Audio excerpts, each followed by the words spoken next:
Okay, let's just dive right into this explainer. Today, we're going to compare carpet cleaning methods, specifically looking at the US homeowner and commercial cleaning markets. And, it turns out there is this completely fascinating world of physical chemistry and hard financial reality behind proper floor maintenance. It's way more than just vacuuming. Now, the crucial thing we're starting with today is the surprisingly high stakes involved here. Seriously, it's not just about aesthetics. Improper DIY cleaning methods can actually cause rapid resoiling, irreversible fiber damage, and, get this, instantly void your manufacturer's warranty. Not great. So, to demystify this whole industry, here's our agenda. We'll hit 1, the science of carpet care, 2, deep clean, hot water extraction, 3, low moisture and dry methods, 4, homeowners versus commercial facilities, 5, pricing and warranty risks, and finally 6, navigating an unregulated market. All right, Section 1, the science of carpet care, the chemistry of clean. Let's get into it. So, as it turns out, carpet cleaning is governed by a fundamental equilibrium of physical chemistry, which is codified in what's known as the TACT principle. TACT stands for temperature, agitation, chemical action, and time. You can really think of this like a giant puzzle or an interlocking system. If you decrease the temperature of your water, you've got to increase the chemical action or the dwell time to get that exact same result. If any of these 4 elements are drastically off, or, if you apply the wrong chemical pH to the wrong fiber type, you aren't actually cleaning the carpet. You are literally just systematically damaging it. Moving right along to Section 2, deep clean, hot water extraction, the restorative standard. So there's this primary divide in the industry. On one side, you have hot water extraction. This is your restorative, heavy-hitting deep clean. It flushes out absolutely everything, but it does come with a 6 to 8 hour dry time. Now, on the other side, you've got very low moisture, or VLM methods. These are all about fast appearance maintenance, where the carpet is completely dry and ready for foot traffic in literally under an hour. Let's focus on hot water extraction first, often called steam cleaning. HWE injects a heated water and cleaning solution deep into the carpet pile at super high pressures, and then it immediately pulls it back out with a massive, high-lift vacuum airflow. Our sources show this is the absolute best method for removing embedded soil, old sticky detergent films, from those previous bad cleans, and deep-seated odors.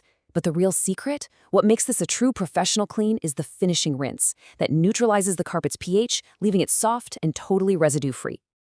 Okay, Section 3. Low moisture and dry methods. Fast turnaround solutions. Now, I found out that encapsulation is an incredibly smart piece of polymer chemistry. Instead of flooding the carpet with water, a technician applies a low moisture polymer solution and works it deep into the fibers, usually using a cylindrical brush. And here's the cool part. As this solution dries, it literally encapsulates the soil particles, forming hard, brittle crystals. In just 30 to 60 minutes, the carpet is completely dry, and those crystals are just vacuumed away during your routine cleaning. It uses barely any water and leaves 0 sticky residue behind. It's brilliant. But encapsulation definitely isn't the only VLM option out there. Let's look at a few other dry methods. Bonnet cleaning uses a spinning absorbent pad to basically wipe the dirt off the top fibers. It's super cheap and fast, but that rotary action can actually damage the fibers, and it completely misses the dirt buried down at the base. Then you have dry powder, which uses these sponge-like granules brushed into the carpet to absorb surface soil, great for near-zero downtime. And of course, traditional shampooing, which is very DIY friendly. But, and this is a huge but, here is the major caveat for these 3. If that powder or shampoo isn't vacuumed out perfectly, it leaves behind a sticky residue that will aggressively attract new dirt. Talk about counterproductive, right? All right, moving into Section 4, homeowners versus commercial facilities, tailoring the approach. So residential homeowners are generally dealing with an episodic service. You're trying to protect what is a major financial investment, while also managing health hazards, things like allergens, pet dander, and, biological spills. Actually, if you ever get a flea infestation, vacuuming and chemicals often just aren't enough, because flea pupae are incredibly resilient.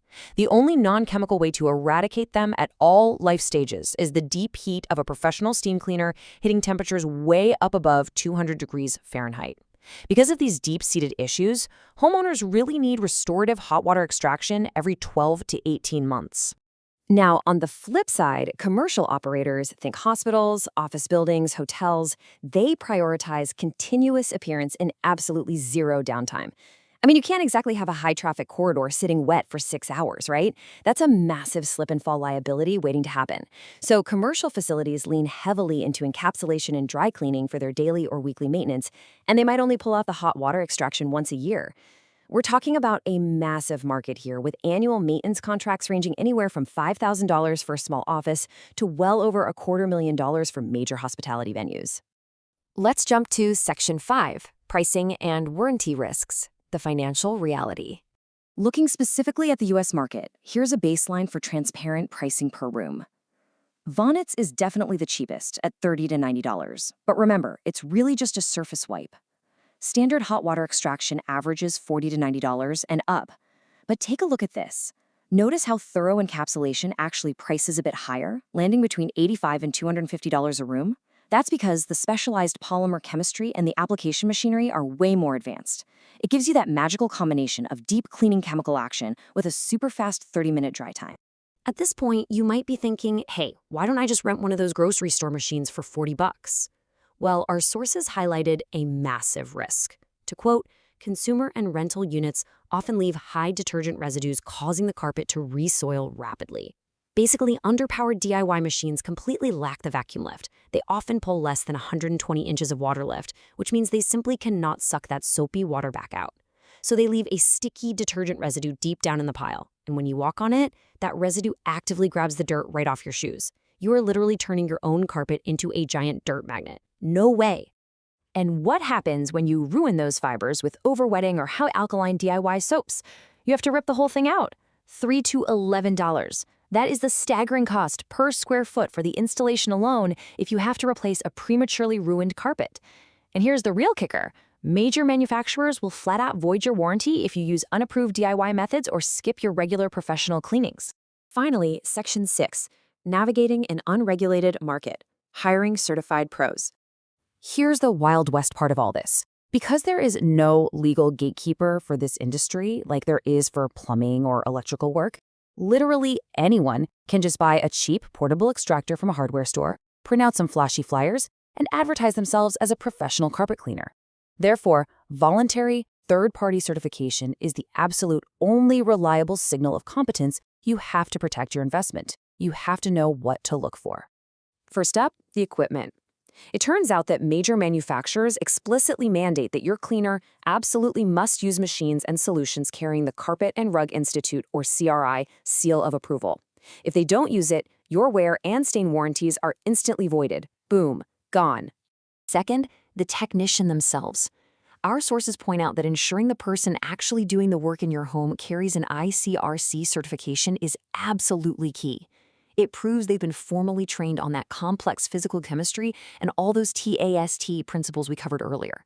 It really separates the true professionals from the guy who, just bought a machine out of the back of a truck yesterday. So I'm going to leave you with this final thought to ponder before you rent that DIY machine or hire the cheapest coupon flyer you find in your mailbox. Next time you walk across your floor, ask yourself, is it actually clean or is it just temporarily hiding the dirt? Proper carpet maintenance is a literal, applied science that protects both your health and your wallet.